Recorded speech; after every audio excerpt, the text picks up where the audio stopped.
Hello guys, ഇന്നത്തെ തൃശ്ശൂർ യാത്രയാണ്. അപ്പോൾ എനിക്ക് തൃശ്ശൂർ ജില്ലയിൽ സി അച്യുതമേനോൻ കോളേജിൽ PGക്ക് കിട്ടിയിട്ടുണ്ട്. അപ്പോൾ അടുത്തേക്കുള്ള യാത്രയാണിത്. അഡ്മിഷനൊക്കെ എടുത്ത് ഇപ്പോൾ ബാഗൊക്കെ തൂക്കി നേരെ ഹോസ്റ്റലിൽ ഇരിക്കാൻ പോവാണ്. നമ്മൾ ഏകദേശം 5:30 ആകുമ്പോൾ വീട്ടിൽ നിന്ന് ഇറങ്ങി. ഇപ്പോൾ വെളിച്ചം വന്നു. അപ്പോൾ വീട്ടിലെ കരച്ചിലും പിടിച്ചിലൊക്കെ കഴിഞ്ഞ് വന്ന് കുറേ ഇങ്ങോട്ടെത്തി നമ്മളിപ്പോൾ ഒരു ഹോട്ടലിൽ കയറി ചായ കുടിക്കാൻ പോവാണ്. നല്ല കടുപ്പുള്ള ചായ ആയിരുന്നു. എനിക്ക് ഇങ്ങനത്തെ ചായ ഇഷ്ടം. അങ്ങനെ നമ്മൾ ചായയും കുടിച്ച് വീണ്ടും യാത്ര തുടങ്ങി. 7 മണിക്കൂറത്തെ യാത്രയ്ക്ക് ശേഷം അങ്ങനെ നമ്മൾ തൃശ്ശൂർ എത്തിക്കഴിഞ്ഞപ്പോൾ ബാഗൊക്കെ റൂമിൽ വെച്ചിട്ട് നമ്മളൊന്ന് സൂവും അതുപോലെ മ്യൂസിയമൊക്കെ ഒന്ന് കാണാൻ വേണ്ടി വന്നു. ഈ മ്യൂസിയത്തിൻ്റെ അകത്ത് തന്നെയാണ് നമുക്ക് സൂവും കാണാൻ പറ്റുന്നത്. നമുക്ക് കയറി ഇതാണ് മ്യൂസിയം. അത് നമ്മൾ മ്യൂസിയത്തിലേക്കാണ് പോകുന്നത്. ഒരാൾക്ക് 15 രൂപ വെച്ചാണ് ടിക്കറ്റ്. അങ്ങനെ ടിക്കറ്റും എടുത്ത് നമ്മൾ നേരെ അകത്തേക്ക് കയറി. കടുവേനെ പോലത്തെ പല സാധനങ്ങളും ഇവിടെ ഉണ്ട് കേട്ടോ. ഇതിനി ഉണക്കി വെച്ചാണ്, ഇങ്ങനത്തെ സാധനം ഉണ്ടാക്കി വെച്ചാണ് എനിക്കറിയില്ല. പിന്നെ കുറേ കല്ലുകളുണ്ട്, ഇങ്ങനെ ഷിപ്പുകൾ ഉണ്ടാക്കി വെച്ച സാധനമുണ്ട്. അപ്പോൾ ഇങ്ങനത്തെ കുറേ നമുക്ക് ഈ മ്യൂസിയത്തിൽ കാണാം. ഇത് നമ്മൾ സിനിമയിലൊക്കെ കാണുന്ന പഴയ ഓഹോയ് വെച്ച് കൊണ്ടുവന്ന സാധനം അങ്ങനത്തൊന്നും എനിക്കറിയത്തില്ല. പിന്നെ കുറേ വാളും പരിചയമൊക്കെ ഉണ്ട്. ഇതടുത്ത രാജാവിൻ്റെ ഡ്രസ്സാണ്. പക്ഷേ ഇതൊക്കെ എടുത്തു വെക്കണമെങ്കിൽ ഭയങ്കരമായിരിക്കും. അതേപോലെ കുറേ പ്രതിമകൾ നമുക്ക് വീണ്ടും കാണാൻ പറ്റും. ഇതിനടുത്താണ് അടാറ് സാധനം കണ്ടത്. നെല്ലിൻ്റെ മണിയുണ്ട്, നെല്ലുകൊണ്ട് ഉണ്ടാക്കിയ സാധനമാണ്. ഫുള്ള് നെല്ല് ഒട്ടിച്ച് വെച്ചിരിക്കുകയാണ്. ഭയങ്കര പെർഫെക്ഷനാണ്. നല്ല രസമുണ്ട് കാണാൻ വേണ്ടിയിട്ട്. അങ്ങനെ നമ്മൾ ചുറ്റിക്കണ്ടിട്ട് നമുക്ക് ഏറ്റവും ഇഷ്ടപ്പെട്ട സാധനം ഇതെത്തി. എന്ത് രസമാണ് ഇത് കാണാൻ വേണ്ടിയിട്ട്. നല്ല പെർഫെക്ഷൻ്റെ സാധനമാണ്.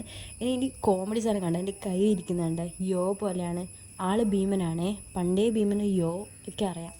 നെക്സ്റ്റ് നേരെ കുചേലൻ, നാരദൻ, അങ്ങനെ കുറേ രൂപങ്ങൾ വേറെ ഇങ്ങനെ ഉണ്ടാക്കിയിട്ടുണ്ട്. ഇതിൻ്റെയൊക്കെ പ്രത്യേകത വെച്ചാൽ നമുക്ക് ശരിക്കുള്ള പോലെ തോന്നും. അതുപോലെയാണ് ഇത് ഓരോന്നും ഉണ്ടാക്കിയിട്ടുള്ളത്. അത്രയും ഭംഗിയായിട്ടാണുള്ളത്. പിന്നെ നമുക്ക് കുറേ അമ്പമ്പില്ലൊക്കെ കാണാൻ വേണ്ടി പറ്റും. പഴയ കാലത്തെ ആയിരിക്കും. പിന്നെ ഒരു കൊട്ടാരം കെട്ടിയത്. ഇതൊക്കെ നോക്കി എന്ത് പെർഫെക്ഷനാണ് നോക്കി. ഓരോ സാധനം ഒരേ അളവിൽ നല്ല രസമാണ് കാണാൻ വേണ്ടിയിട്ട്. പിന്നെ വിമാനത്തിൻ്റെ മോഡൽസ് ഉണ്ടാക്കിയിട്ട്. നെക്സ്റ്റ് ഞാൻ കാണിക്കാൻ പോകുന്ന സാധനം എന്താണെന്ന് എനിക്ക് മനസ്സിലായില്ല. ഈ റെയിൽ പാളത്ത് കയറി വീട്ടിലേക്ക് പോകുന്നതാണോ ഇതെന്താണെന്ന് എനിക്ക് മനസ്സിലായിട്ടില്ല. നിങ്ങൾക്ക് ആർക്കെങ്കിലും മുമ്പ് വന്നവരോ കണ്ടവരോ ഉണ്ടോ മനസ്സിലായിട്ട് കമൻറ്റ് ചെയ്യുക. പിന്നെ ഇതുപോലെ ഞാൻ നേരത്തെ പറഞ്ഞ പോലെ കുറേ മൃഗങ്ങളെയൊക്കെ ഇതുപോലെ വെച്ചിട്ടുണ്ട്. ഇതാണ് നമ്മുടെ ആനയുടെ എല്ല് കേട്ടോ. ആനയുടെ ആ കൊമ്പ് കണ്ടപ്പോൾ എനിക്ക് മനസ്സിലായി അത് ആനയാണെന്ന്.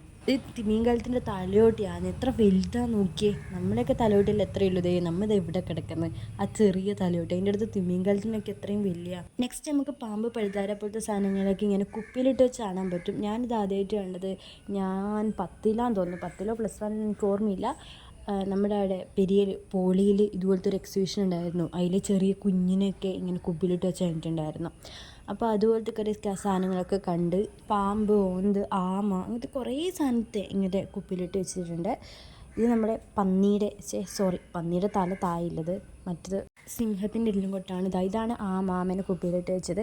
പിന്നെ ഇങ്ങനത്തെ. അപ്പോൾ ഇതൊക്കെ കണ്ടു കഴിഞ്ഞ് പിന്നെ നമ്മൾ അതിൻ്റെ എൻട്രൻസിൽ ഉള്ള സാധനമാണ് തിമിംഗലത്തിൻ്റെ താടിയല്ലേ. അപ്പോൾ ഇതൊരു സൈഡിലെ താടിയല്ലാണ്, മറ്റേ അപ്പുറത്തുള്ളത് മറ്റേ സൈഡിലെ താടിയിലാണ്. അപ്പോൾ ഈ രണ്ടും കൂടി എത്ര വലുതായിരിക്കും. അത് നമ്മൾ മുകളിലേക്ക് കയറി. മുകളിലും കുറച്ച് കാണാനുണ്ടായിരുന്നു. അത് കണ്ടതിന് ശേഷം നമ്മൾ നേരെ സൂവിലേക്ക് പോയി. സൂവിലത്തെ മൃഗങ്ങളെയൊക്കെ വേറെ എവിടെയോ മാറ്റിയിട്ടുണ്ടെന്ന് പറഞ്ഞു. ഏകദേശം 3 ഇല്ലെന്ന് പറഞ്ഞു. എന്നാലും കയറി കാണാൻ വെച്ചാൽ നമ്മൾ കയറി. നല്ല സ്ഥലമായിരുന്നു. കാട് പോലെ ആയതുകൊണ്ട് ഫുള്ള് മരമൊക്കെ ആയതുകൊണ്ട് വെറുതെ നടക്കാൻ നല്ല രസമായി അതിൻ്റെ ഉള്ളിൽ. അങ്ങനെ ഒരു കുറുക്കനെ കണ്ടിരുന്നു. നമ്മൾ കുറുക്കനെ കണ്ടു. പിന്നെ അതും കഴിഞ്ഞ് നമ്മൾ നേരെ വീണ്ടും റൂമിലേക്ക് പോകാൻ വേണ്ടി നിൽക്കുകയാണ്. അപ്പോൾ രാത്രിക്കത്തെ ഫുഡ് പുറത്തുനിന്ന് വാങ്ങണം. അതിന് വേണ്ടി ഹോട്ടലിൽ തപ്പി നടന്നു. ഇതാണ് ഞാൻ നിൽക്കുന്ന റൂം എന്ന് പറയുന്നത്. ഇവിടെ ഏകദേശം ഒരു 10 ആളൊക്കെ ഉണ്ട്. നമ്മൾ വീടൊക്കെ പോലെ തന്നെ നല്ല സ്ഥലമാണ്. ചുറ്റും വീടുകളുണ്ട്, പേടിക്കാനൊന്നുമില്ല. ചുറ്റുപാടൊക്കെ നല്ല വൃത്തിയുണ്ട്. ഉള്ളിൽ 2 ഹാളും 2 റൂമൊക്കെ ആയിട്ടുണ്ട്. അങ്ങനെ എന്നെ റൂമിലാക്കി അച്ഛനേട്ടനൊക്കെ പോകാൻ വേണ്ടി ഇരുന്നു. അപ്പോഴും ഒരു കരച്ചിലൊക്കെ കഴിഞ്ഞു. അവരപ്പോൾ പോയി. അപ്പം ഞാൻ പുതിയൊരു ഹോസ്റ്റൽ ലൈഫിലേക്ക് കടന്നിരിക്കുകയാണ്. അപ്പം എൻ്റെ ഭയങ്കര ആഗ്രഹമായിരുന്നു ഹോസ്റ്റൽ ലൈഫൊക്കെ വേണമെന്ന്. ഇനി 2 ദിവസം കൊണ്ട് മടുക്കുമെന്ന് എനിക്കറിയത്തില്ല. പക്ഷേ ഏറ്റവും ഹൈലൈറ്റ് ആയിട്ടുള്ള കാര്യമില്ല, എൻ്റെ വീട്ടുകാരാണ് ഇത് സപ്പോർട്ട് അറിയോ. ഇനി മടുത്താലും എന്ത് സംഭവിച്ചാലും അപ്പം അങ്ങോട്ട് വന്നു ഒരു കുഴപ്പമില്ല. ഇനി PG പഠിച്ചിട്ടേയും കുഴപ്പമില്ല എന്ന് പറഞ്ഞാൽ ഇങ്ങോട്ട് വിട്ടിട്ട് പോയത്. അപ്പോൾ ടാറ്റ. നാളെ പോലെ പുതിയ സ്ഥലവും പുതിയ ക്ലാസ്സും പുതിയ കോളേജൊക്കെ നമുക്ക് കാണാൻ വേണ്ടി തുടങ്ങാം.